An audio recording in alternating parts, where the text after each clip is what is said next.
This is the Leadership School podcast. From conflict resolution, boundaries, and customer service, we dive into what it takes to be an extraordinary leader. Chris, I have been so looking forward to this interview because you first reached out to me via Instagram and we connected, and did a podcast swap. So you interviewed me, I'm interviewing you. I really love that. But I also just really have enjoyed getting to know you. And one thing that I've really loved is I feel like from the instant that I met you, you are a safe person. And that's a really fun thing, because there's a lot of people you meet and you're like, I'm not willing to tell them everything about me, or I'm not willing to really trust them. But you are a very safe and trustworthy person. And so have enjoyed getting to know you and meeting you, and welcome. And thanks for being here on this podcast episode today with me. Yeah, absolutely. I'm happy to be here. I'm glad that, we came across each other's profiles and that we could chat further, and that we're, kindred spirits in this world of leadership and people. It's funny that you say that you find me safe, because ironically or coincidentally, in most of my roles, I've actually had executive leaders use me to say, hey, Chris, can you go talk to this group and find out like what that group is actually thinking about X or Y or whatever? And then they would always be like, well, because they're not really honest with me, or they're afraid to tell me or whatever. I'm like, I think that's more of an issue on you, right? Because like, you need to figure that out, because you're going to need that skill at some point. You can't always use someone else to be like your proxy to go find that information. So you are not alone in that. And it is I guess a skill or a charm or something that I've gotten. I'm proud to have it. So thank you. Yeah, it's definitely like the spirit that you embody, I guess. I don't know what the aura that you have or whatever, but that's cool. And I'm glad you said that too, because it brings us to kind of our conversation that you emphasize people first. And I think because you are that safe person, and because of your desire that people should always be first, that those things interact really well together. And that's why you feel so safe to be around. So I just think that's so fun. So what I would love is just for you to kind of, if you can, give us a little summary about who you are, what you do. You're the host of the Leading People First podcast. I'd love to hear all about you, how that came about, and just I'll just stop talking and let you go. Yeah. Well, thank you again. So I, again, my name is Chris Lynn. I am a father of two, a husband, one of three boys from with my parents. And so, I host the Leading People First podcast, where I talk to leaders who have this people first mindset, right? They prioritize people over profits and process and clients and everything else, because I believe that an organization that invests and believes in its people is ultimately going to see more success than an organization that's focused on its bottom line. And I'm sure many people have experienced this, where the bottom line came first before their own needs, right? Whether or not that is working overtime unnecessarily and not having any work-life balance, or people being laid off for quote unquote business reasons, right? Or it was a business decision. The term I hate the most is that, or a whole slew of other things, right? They don't invest in the development and growth of individuals. They don't invest in diversity, equity, and inclusion. So all of these things are these people first values that organizations and leaders need to have, and that I believe in. And I hope to spread that message through the podcast and all of the content that I create, so people can see that this is a viable way to success, not just a nice to have or a fluffy thing to do. That valuing people it is number one priority, that people always matter above everything else, above business. You said that's the line that you hate the most, is when that it's just business, that I'm letting you go because it's just business. No, people matter. But tell me, what didn't you say the business will be more successful? What does success mean to you? What does that look like? Yeah. So for me, myself, my purpose, my why, right? As Simon Sinek always says, my why is setting other people up for their own success. By trade, I'm actually in talent development and learning and development. And so that is always focused on, again, growth of individuals within the roles that they're in. And so, whatever I can do to set people up to be successful, um, in whatever nature that is, right? That is what I see as success. And again, going back to that people first mindset, success would be an organization or an individual leader who does prioritize their people before everything else. They do think about, okay, we have a few of these decisions that we need to make for the business. How is that going to affect my people? And how can I utilize my people and my team to achieve those results, whatever those results are, that they're shooting for or trying to get? So rather than just saying, hey, this is the business decision we need to make, people, employees, you deal with it. You say, these are the decisions we make. What can I do for my employees to ensure that they are successful in implementing or adopting that change, and therefore making the organization a success by having our people on board rather than pulling them along? Sure. So business or an organization would be that the people know that they matter, that employees know that they matter, that the employees are cared for and they're empowered, and that they're empowered to achieve great things, whatever that is for that business or organization.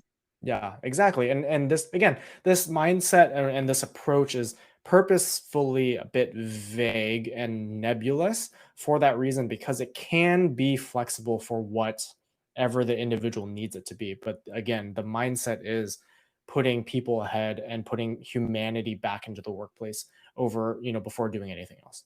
Yeah, so success doesn't have to be you're the best company in the business or you have made billions and billions of dollars. Success is that your business is still open, that your business Mhm. hasn't failed, that your employees are having paychecks and they're feeding their families and they have health insurance and they can put their kids through college, and that you can put your as the business owner can put your kids through college, or whatever those goals are, that they're different for every person. But from what I hear you saying, and I think we're on the same page with this, is that it's not about being the best or being the top in your business, your company, whatever it is that you're leading. It's um, about making sure your business is doing what businesses are supposed to do, pave the way for people. Yeah. And again, right, success looks different for each individual. It looks different for each organization. Sure, all organizations want to be or I should say most organizations want to be profitable. They have a vision that they want to set, and hopefully achieve. But again, they may have different ways of going about it. If you look at, Facebook, Google, Apple, there are all these really big tech companies, hardware and tech companies, but they have different visions, right? Facebook is to connect people. Google is to provide these amazing tools. Amazon is to take over the world, right? But so there's different factors of success and what they see as success. So again, being people first minded is my preference, that those organizations then adopt that to whatever their vision is, whatever their goal is to achieve those goals through their people, not and use their people as people, not using them as a means to an end. Yeah, well, and then that goes over to the people that you serve too, right? The product or the service that you're providing your clients. If it's just about trying to use them to get more money for yourself, people know that we feel that, and we don't have attachment to that brand or anything. We Yeah, feel valued as a client. You feel valued because employees feel valued, so they pass that on to their clients, and it just spirals, and it's beautiful. exactly. Yeah. Yeah, It's just awesome. exponentially, builds on itself as you invest in your people. Yeah. Yeah. So tell me, Chris, like how you got to this point. I mean, is this something that's natural in you, that from you were 4 years old, you always put people first, or was there like something instrumental in your life? I mean, tell me about this journey. Yeah. I mean, I think the critical point, the tipping point for me was I was at an organization that, um, the mission of the company, it was a healthcare company, and their whole mantra was patients first, right? It was about making sure that the patients got the care that they needed. They got the best care that they needed, the right diagnoses, whatever it may have been. And they were all about culture. And I was actually part of the original patient care team at that organization. And so a lot of individuals and a lot of other departments saw us kind of as the heart of the organization because we were the ones that connected with the patients. We were the ones where we got the patient stories, where we got the data from. We were at the center of the company. And unfortunately, for that team, and fortunately for me at that time, is when the organization decided that that team cost too much and let that entire team go. I was in a different role at that point, so fortunately I kept my job, but it didn't, it didn't lessen the blow anymore when they said, you know what, we had to let this team go because they cost too much, and this was a business decision, right? And that's where it started for me. Was people are not business decisions. They may be part of a business decision, but they essentially removed the emotion and the humanity behind the decision to responsibility, to take, to brush off their own responsibility and saying, well, oh, well, like we needed to do this for the business. And it was like, people understand that, like people get that, but how you treat them in that process is going to be different if you treated them with compassion versus, okay, thanks for all your hard work. You're the heart of the company, but we're going to let you go. Cheerio. Yeah. Yeah. So there was no like, we're going to try and find you another place in the company, or we're going to make sure you have, 3 month severance and a title so you can find a new job. None of that. It was just, see ya. Yeah. Well, I mean, they did provide severance to those individuals, but yeah, it literally was bring everyone into a room at like 11 o'clock or something. And it's like, all right, thanks, bye. And then a short announcement being, hey, we let all of these people go. Yeah, nothing, like no forewarning, no planning, no, hey, we need to start transitioning some of you out of these roles, right? That would have been more of a humane way of treating those individuals. That was going to be my next question. So if you were the leader of that organization and the decision maker, what would you have rather seen done in that situation where you felt like you had to make a decision here? What would have been a better way to go about it? Yeah, I think a better way to have gone about that would have been to approach those individuals and let them know that, hey, we did everything we could. We looked at all possible avenues. We are going to provide every means for you to transition out of the organization in the best way possible. And looking at that individually, right? Because each person has individual needs, right? You may have one person who's a caretaker, you may have one person who's a parent, you may have one person with disabilities. Each individual has something that they are depending on as an employee. So talking to them rather than just saying, here's a severance check, here is a resume service for you to use that we're paying for, which they did, but to find another job, it's to say, what can we do individually, or what can I do as a leader to help you with this transition, rather than just brushing it off and saying, okay, here you go, get out, you need to leave the office.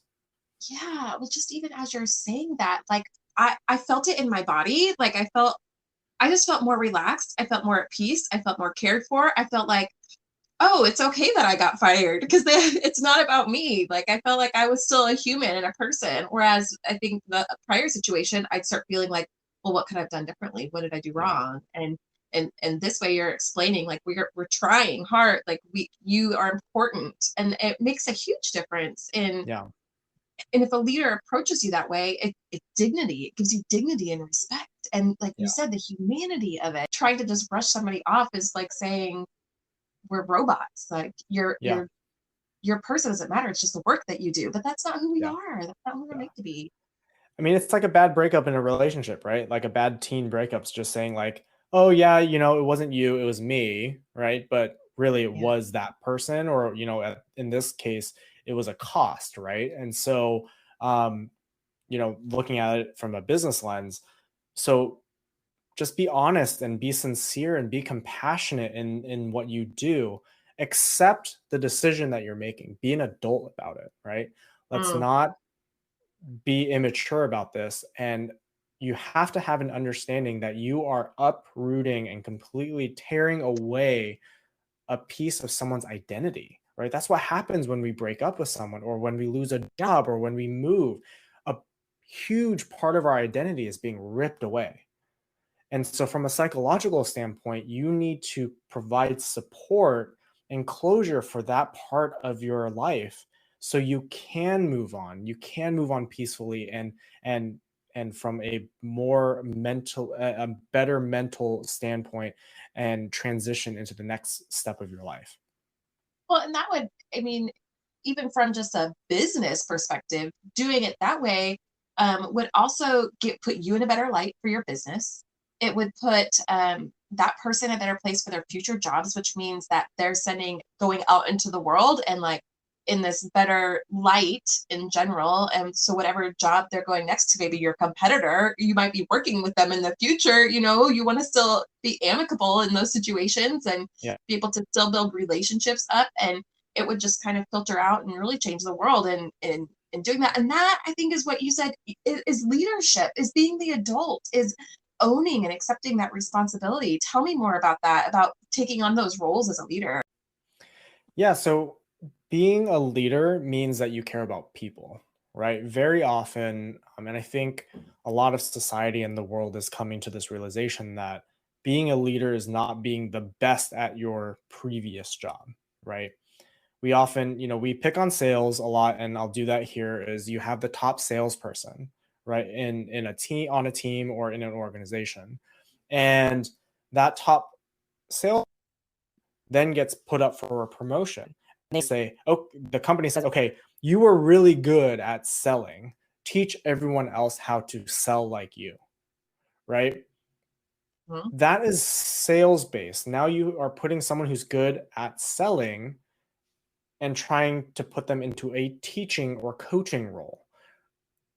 If for you to be a coach, to be a developer of people, a grower of people, you need to care about people, right? You go from uh, being, you essentially become a gardener, right? You have to care for the garden plants individually so they can grow and sprout and bear fruit. You can't treat them like you would how you did previously, right? And so um, that is what I think is the responsibility of a leader, is to care for the individual people, the individual plants, so that they can grow and blossom. And so when you look at that as a leader, you have to look at the environment that you put them in. Are you putting them with good soil? Are you giving them a good foundation? Are you giving them sunlight? Are you giving them water? Are you giving them all of these things that they need individually? And then you have to apply that to the 5, 10, 15, sometimes 20, 30 people that you manage. And so that's what it means to me to be a good leader. That is your responsibility as a leader, is to help these individual people thrive. And you Giving really have to people, have a love of people in order to do that. yes, giving people the tools they need for success and setting them up for success and not for failure. Because other way around, like I've had this experience where I've been told, "Oh, you're not good at this." Well, but then I wasn't given the tools to do a good job at it. And Mhm. instead, I was just, you're terrible, you're terrible, you're terrible all the time, and Yeah. and and and having to find those tools on my own, which is great and taught me a lot, but it didn't give me any connection to the people I was working with, but because of Yeah. that reason. And so I love that you mentioned the garden too, because I'm thinking about my literal garden and how I have not taken care of it, and it's such a beautiful. I don't know if that's the right word. It's just such a good description of caring. As leaders, we do have that responsibility. We take that on when we say, I'm going to be the leader of this, but it's my responsibility to, if I want success and I'm going to bring people along with me to help me with that success, it's my responsibility to make sure they have the tools they need to get there. Yeah. Very often we going back to the garden analogy, we throw a seed or a person into an environment and just say, okay, grow, figure it out, be successful at your job. Might sprout a little bit. If you get lucky, you'll have some success and that person will grow into an amazing tree. But very often it kind of grows and then it gets taken away, it dies off. It gets taken away, like, it leaves for another, that person leaves for another company. There's so many other likely scenarios outside of just growing into an amazing plant and bearing fruit. So you have to set up your individuals up for success in the environment that they need, not the environment that you need or the environment you think they need. You have to be very attentive to that individual's needs. And there are a lot of needs that we as individual people have that we don't see, right? Neurodiversity is a huge thing. People are neurodiverse and distinct, and there are visible and invisible distinctions that we need to be aware of. There are environments, personal and professional environments, that we need to be aware of. And that is your job as a leader. I had a manager saying like, well, what is going on with you? Like, how can we make sure you're set up for success? What issues are you maybe having that I may not know about? And I said, well, it's really tough to work from home for me because I have 2 little kids and they really like to come in and, talk and engage. And I prioritize that. I prioritize having time with my family and giving them the attention that they need. So that will mean that I will work later. It's not that I'm not going to get the work done, but I'm going to work later. And this manager proceeds to say, well, I totally get what you're saying. My wife and I have a toddler as well, or a baby as well. And, yeah, I can totally see where that's difficult, but we have a nanny to take care of it, to take care of our kid. I'm like, well, that's great. You have, care during the day while you're working, so it doesn't have to be a distraction. My wife and I do not have that, and so the kids do become a distraction. So that's where a manager or a people first leader would recognize, hey, this individual may have some barriers or obstacles to come over that I'm not used to or I don't know. So how do I help that person rather than turn the spotlight back on me? How can I show empathy and compassion to that individual to, again, set them up for success? And some of that's just being curious. Tell me more. Let me know about your kids. If you ever come to the office, like, we set something up so that your kids can come too, like things like that. And just being curious about those people in their lives, and not just, oh, do I need to pay you more so you can get a nanny, but more like enjoying your life, but also happy at work. I think that's, yeah, I don't know where I was going with that. Well, I mean, it's also just a great way to build relationships, right? If you build relationships with your team or with your coworkers, you're more likely to go above and beyond for them, right? And from a business standpoint, when we look at employee engagement, a manager will be able to get more out of their team if they're engaged. How do you engage them? By figuring out what motivates them. What are their priorities? What do they need to focus on first in their lives? Maybe it is work.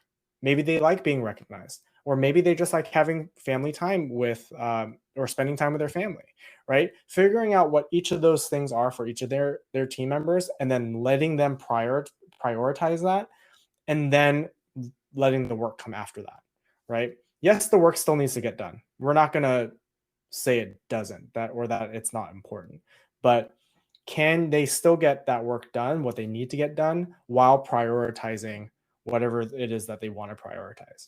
Their humanness, themselves, their person. Exactly. Yeah. And doing so, you need to do that authentically. So I could see where this could be like, well, I'm going to find all these things so I can manipulate my employees to work even harder. No, but to actually legitimately care, to have empathy, to see that person and actually see them, not just not like a robot or another worker, but to build that connection and a relationship. And, I was thinking, as you were talking too, I was thinking, you know, say you build these deep relationships and then your employee decides to move on at some point and you feel like you've invested all this time and effort and energy. Tell me how that's not a bad thing. Well, because when you are a leader of growth and you help individuals grow, you will never be devoid of talent. You will always have people who want to join your team, who always want to work for you. And it's because you are a people person, right? You focused on them, you cared about that person. And so if you are a leader and you are afraid, and I get it, you're afraid of this investment that you're putting in, and that person's going to go on and you think of it as wasted time. You're looking at it with the wrong lens. That's just the wrong lens to be looking at it from. You're looking at it from a lens of fear, and fear is going to prevent you psychologically from doing more. It's going to prevent you as an individual person from succeeding because you are going to be afraid of what you are going to lose or what you can't control. And I guarantee you, those people are going to leave whether you want to or not. Things happen. So just steer into the what's the phrase? Steer into the skid, right? And just let it happen. Let's just go with the flow on this one. And think of it like this. I don't know if this quote is attributed to anyone, but it's a story of a CEO and a CFO. And the CEO says, well, we need to spend more money on our team and invest in them to grow. The CFO then says, well, that costs too much. What happens if they leave? And then the CEO comes back and says, well, what happens if we don't invest in them? If you don't invest in your team, you are not maximizing the potential of your team. Unless you invest in the growth of the individuals that you lead, they're going to find somewhere else to grow. And they're going to not be as productive and successful in what you need them to do than if you did invest in them. You have to invest and help your employees learn and grow anyway. So it's just it's just a way of life and a way of doing business. We cannot operate from a pure financial and pure fear standpoint. We have to operate from a growth standpoint. Yeah, well, and then, like you said, if you don't invest with them and you don't allow them to grow, they're going to find a place where they can grow. And if they don't, then think about the people that you have working for you. It's people who don't care about themselves, who don't care about growing, who don't care about your company and don't care about helping you grow anywhere. That's who you're going to have working for you, is people who don't want to do that. And then if they don't really care about your company, how are they going to help you succeed and help your business succeed? And your clients and services feel that, and that just goes on. And you're not ever going to get the talent in that you really want because everybody's going to see that's not the place to go. Exactly. This fear mindset, if you let it overtake you in the way that you make decisions, it's going to quickly spiral out of control.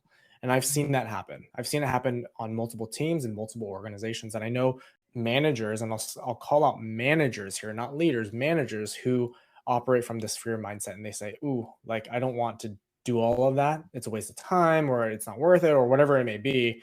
And then all of a sudden it's really hard to hire. All of a sudden their sales are down. All of a sudden their quality goes down. So again, if you focus on your people and help them grow, you're going to see a lot more than if you were to be afraid of what's going to happen. So say I'm in a leadership position. I have a company, small business, large business, whatever. But I am not good at this part. Because for me personally, Kyla here, getting to know people comes very easily to me. Investing in people comes very easily, but that does not come easy to everybody. We can say all day long, care about people, but for someone who's maybe super introverted or super shy, but still maybe really, really good at their job, and so that's why they've gotten into leadership position, and like the salesperson who's been promoted because they're so good at this, but they don't have those specific skills. What are maybe a couple of tips that you might have for someone who's just not gifted at this, of how can I go about really caring for people when I just want to be left alone, or you know what I mean? If you don't have those skills, what are some tips that you might have? Yeah, if you're in a position and it's not a position of strength for you, if you're in an authority position and you're in a position where, again, you don't have, this doesn't come natural to you. This is not a strength of yours. You can start and you can start working on those areas of what we like to say, areas of opportunity, right? And you can start working on those. First, I would be 100% transparent and honest with those that you lead. Vulnerability. Humility is such a powerful thing, such an important thing for leaders in the workforce today. You have to be honest and humble enough to show that you can learn and that you are willing to grow yourself. No one likes a manager who says, go and take these trainings because it's going to help you grow, but then they themselves don't do anything. Right? So yep. Tell your team, hey, I want to become a better manager, a better boss, a better leader for you. I'm going to work on it. Can you tell me areas where or something that I may be doing that is not helping you? Or what can I do to set you up for success? Right? And having those one-on-one conversations or having a team conversation, I wouldn't really recommend a team conversation because then it may be too much at once, especially if it's a larger team, and it may feel like they're bashing you, and that will create resistance, like psychological resistance for you to like want to actually get better, right? But have those honest conversations individually with your team and find areas for you to improve, and then go back and say, okay, I'm going to go work on, this area for the next 3 months. Right. And slowly start working on it and provide progress with them and say, hey, if I mess up or you notice that I slip up, please let me know. Right. The best workout partners hold each other accountable, right? The best way that we're going to lose weight together is if we do it together and we call each other out and we say, hey, get your butt out of bed. Let's go work out. Same thing with leadership and growing as an individual leader is you let your team or your co-leaders, managers hold you accountable for what you are doing or not doing. And so again, it's going to require a lot of humility and require a lot of grit in this fashion, not just grit from the standpoint of trying to get that next sale or trying to, get another operational process streamlined, whatever it may be. It's personal growth. It's going to take time and you need to be patient, but humble enough to say, yes, I slipped up, or yes, this is an area where I need to get better at. That's the ownership that you were talking about before. Exactly. And intention, like being intentional about who you are, who you want to be, and what kind of leader you want to be. Yep. And not having those skills to look for them. Yeah. And I'll say too, I've gotten pushback from executives in the past who have said, well, then we're just letting the inmates run the asylum. And I'm like, well, that's a terrible analogy to, use for your employees, one. But two, no, that is not what that is. Letting the inmates run the asylum would be them making all of the decisions for you rather than you taking charge. And it's different to ask for feedback to help inform your decision or to help inform your own growth rather than letting them take the reins and take over. So there's a very distinct line there that a lot of leaders that I've encountered and worked with that think it's, oh, well, we're just going to let them take over. It's like, no, that's not correct. So that is my pushback to them whenever they say that. That's a really important distinction and kind of pulls in some boundaries, which is my favorite word ever. And but also it again, that ownership, that humility. I'm just thinking about this distinction of the difference there of informed leadership versus just someone who's trying to be the boss and be in charge of being control. Mm-hmm. Like that there's a difference. That might not necessarily be a leader. Just because you're in charge or because you're at the top and you have the control, that doesn't, you might be leading, but what's a good leader? Like what is Yeah. true leadership? What is Yeah. leading with it? This podcast is about leading with integrity. So if you're going to be a leader with integrity, just being in control, that's the fear base. Being a leader is not about control. A leader is in control, but it is not about having control. Being in control means that you have your hand on the steering wheel. Having control is being that backseat driver and trying to tell that person, that driver, what to do or where to go or when to turn or how to stay in the lanes, right? So you have to really, again, it's very, very, a very thin line, but it is a very important line to acknowledge. Yeah. Wow. Well, that was my question, was going to be, what does it look like to you to lead with integrity? And it sounds like you kind of answered that question already. You've mentioned, let me know if I'm right, humility, intention, responsibility, and ownership, being in control, not having control. Did I say it right? Yeah. Yeah. Yeah. Well, there's books and research and hundreds and thousands of things that talk about what leadership is, right? What is true leadership? We all have different definitions of what being a leader is. My definition of a great leader is that they are people oriented. They prioritize people, right? And again, we go back to that people first mindset. So for me, it's about compassion. For me, it's about being able to see people grow.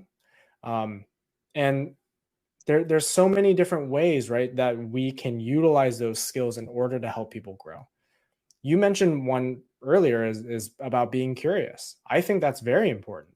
Having curiosity as a leader is monumental for the growth of individuals, because then you can start asking, you can really coach your employees in your team, right? I love the rubber ducking method, started by some engineers, and it was, I think they were coders, if I'm remembering correctly. And rather than asking each other or their boss, well, like, how do I fix this problem? They put a rubber duck on their desk and they would say, well, what if, or what next, or why? You would start asking the rubber duck 10 questions and you would self-coach yourself to the answer. Interesting. Right? So just having like something tangible to look at and have that to talk about and talk to as you're doing. My dad used to do that with me with math when I was in high school. He didn't know what I was doing, like calculus, and he didn't know all that calculus stuff, but he would sit with me and he'd go, okay, explain the problem to me. And I'd tell it to him. By the time I'd finished explaining the problem, I had the answer, just because of that verbal processing and getting that out. That's a cool idea. It's not saying that you put a rubber duck on everyone's desk and say, don't ask me any questions, ask the duck questions. It's the lesson there is, can you then reflect that coaching habit? Can you start asking your individual team members or those that you lead questions and be curious about what their thought process is? What you're doing is you're actually learning about their own thought process. What they're doing is they're guiding themselves to the answer. Right? They know the answer. Most often, we as adults, we already know the answers. We just need someone to validate it. We want validation and we need self-discovery.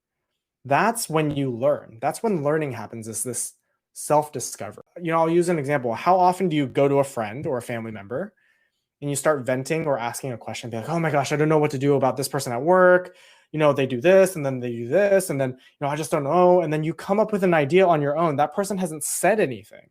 You knew the answer all along. You just kind of had to wade through all the brain mush that's in your head to get to that answer. Same thing with your team, is you just let them get through that bog of brain junk for them to get to the answer. So, and again, you as a leader, if they are going off the rails, that's when you can course correct. But the idea is, we usually 9 times out of 10 know the answer, and we just need to discover it for ourselves. And be seen as people in a way that, or to be given the dignity to find that out for ourselves. Yeah. To not, just because we're the leader doesn't mean we have all the answers. It means being able to inspire answers from other people. Yeah. If you give someone the answers, you kill innovation, you kill creativity. It's gone, right? But again, if you can help them create an environment, again, we go back to creating environments and experiences for people. If you create that for them where they can discover, they can be creative, that's where innovation happens too. Is this environment of curiosity and innovation happens. Is then that's where we have all these great ideas happening from these organizations, is because they've created environments that allow people to ask questions. They allow them to discover and figure out, ooh, what if I do this? What if I do that? And again, there can be 5, 10, 15, 20 different ways to get to an answer to accomplish a specific goal. And that's why we have all of the amazing technology that we have today, is because those companies and the people in those companies have been placed in environments where they have been able to ask questions and self-discover. Wow, this conversation is totally changing me right now. This is amazing. I mean, because I know those things that you just said. I know them very well, but doing and knowing are very different, especially as a parent with toddlers. It's very challenging, but sometimes it's just easier to do it yourself. And in running a business, sometimes it's just easier to do it yourself than having to explain, but it's not about having to explain it. It's about asking those questions. And sometimes that's really hard to sit back and just wait. Maybe like find some other things to do in the meantime. Ask them a question and say, come back to me in 15 minutes after you've worked through it a little bit, or tell me how you would do it. And I've got something else to do. Like, let's talk about this in an hour or tomorrow after you've worked on it and molded over a little bit, or throwing some ideas out there. I mean, that can be really hard to actually make happen because your own ego is in the way all the time. Yeah. Well, again, it goes back to this need for control, right? We want to make sure it's done perfectly. We know the best way to do it. We know that we can get this result if we do this. But if we give it to someone else to do that, they may not get the result. They may not get the sale. They may not get, whatever it is what you have in mind, or whatever the goal is. But again, I don't think there's any manager or any leader out there in the world who says, you know what, but if I give that to them, I'm not going to have enough to do. Right? So this goes back to investing and letting your team learn. If you let them learn, they grow their own skill sets, and then they can say, ooh, I know how to do this, right? I know how to, manage this part of our sales process now. I know how to work through these issues from the design standpoint, or whatever it may be. But again, it goes back to this investment and this ability to teach and let people learn. And so if you can do that, then you're going to not only take things off your own plate, but you're going to see the success of your team and yourself rise up versus people who just have to have control and do everything their way. That's awesome. That's awesome.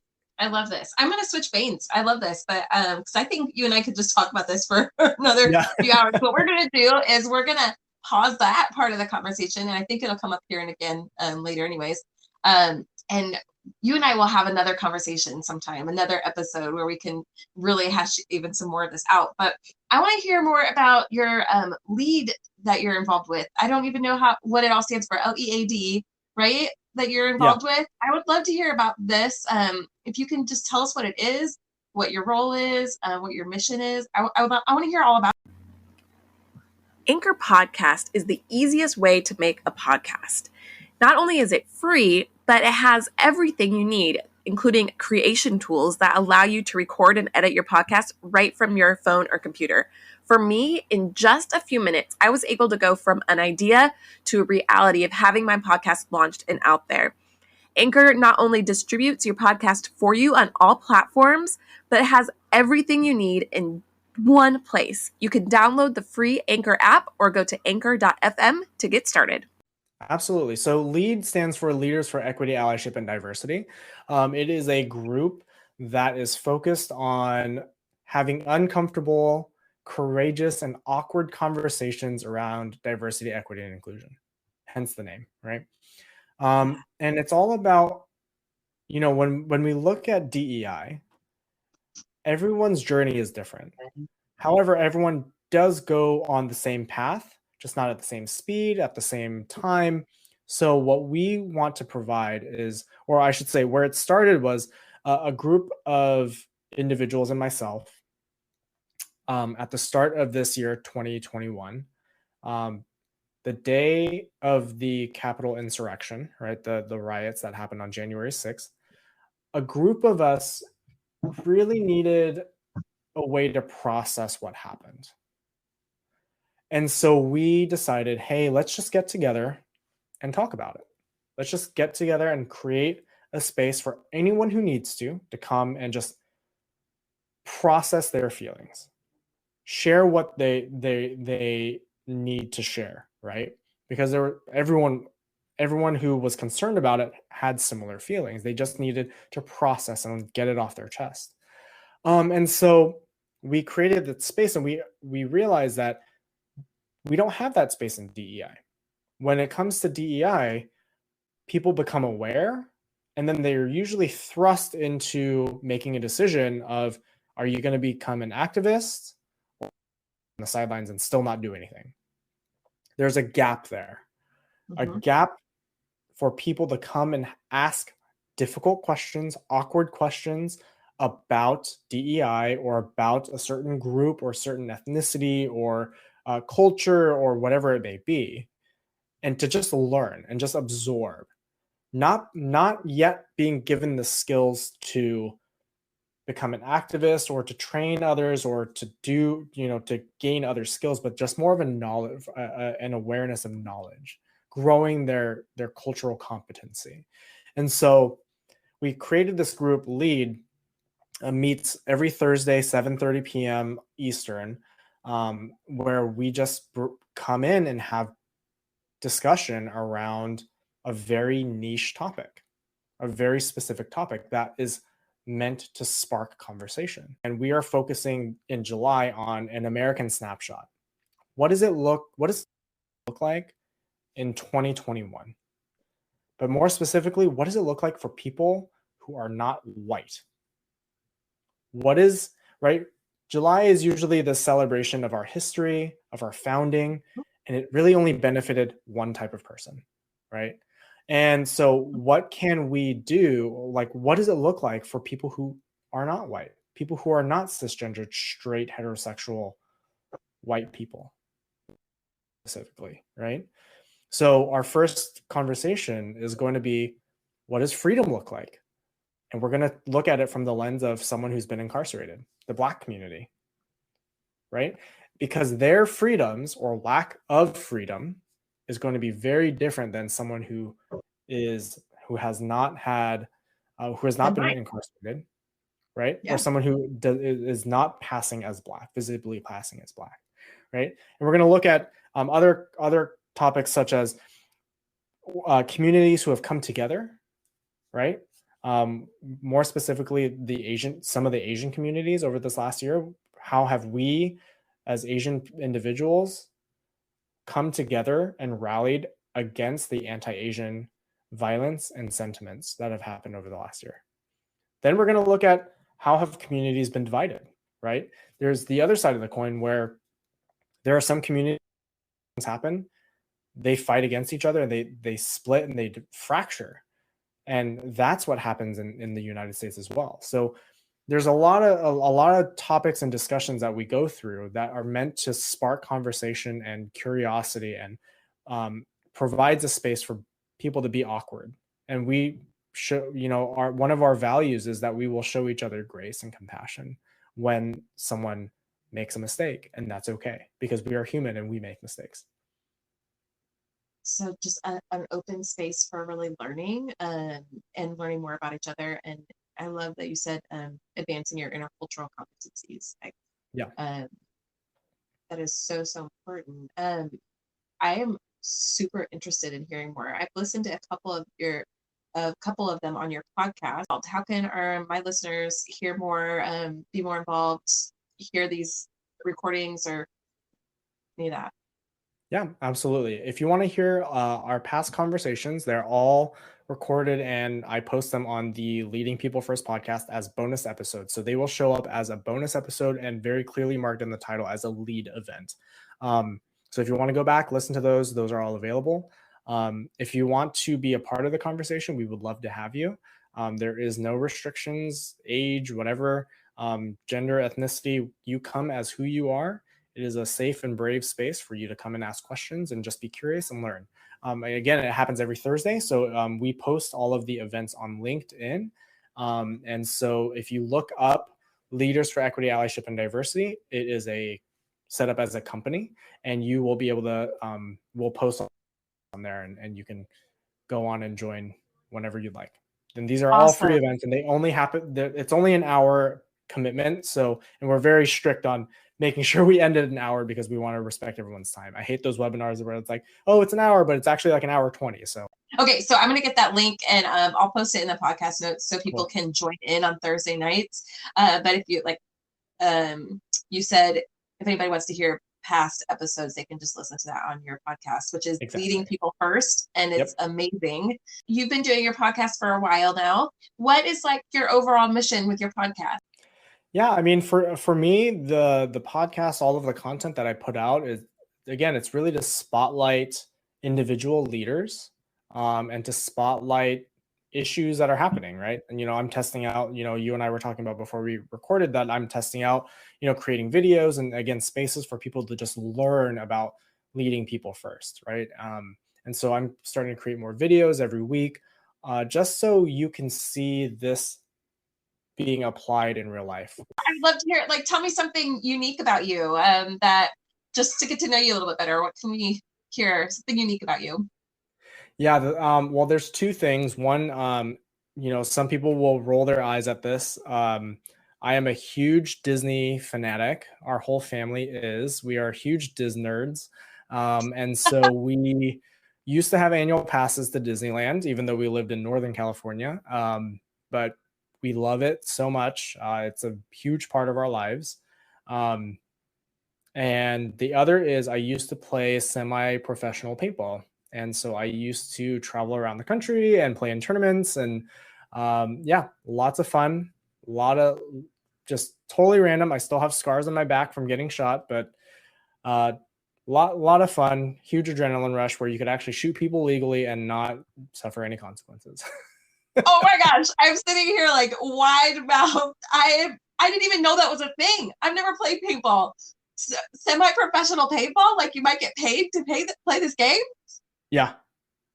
There's awesome. cash prize. Yeah, there's cash prizes for tournaments, for winning tournaments. So oh my gosh, that's so cool.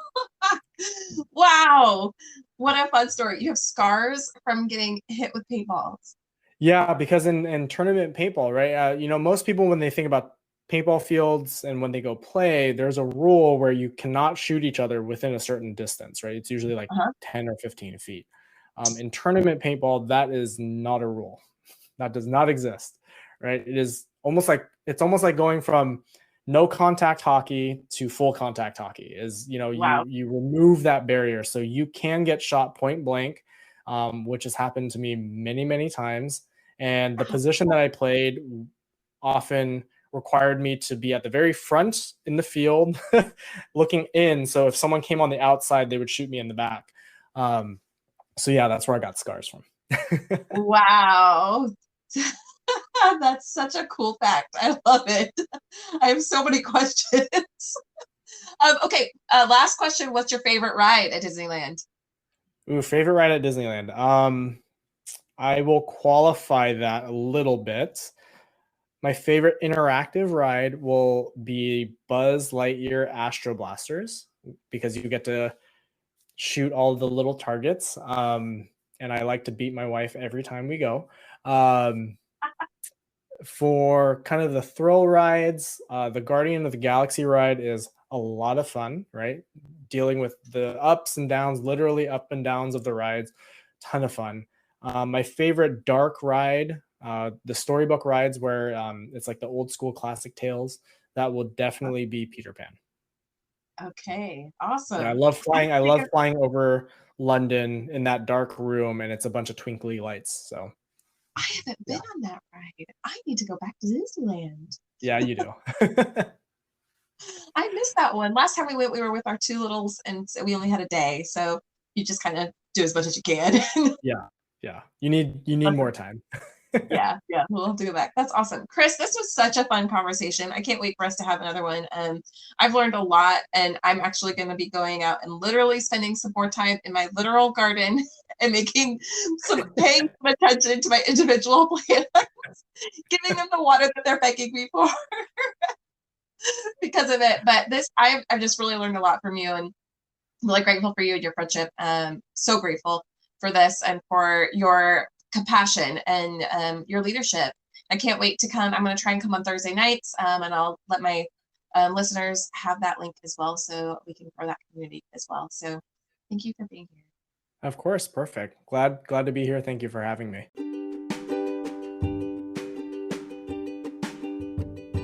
Thank you so much for listening to this podcast. I truly mean it when I say that I'm honored that you would spend time listening to the things that I have to say.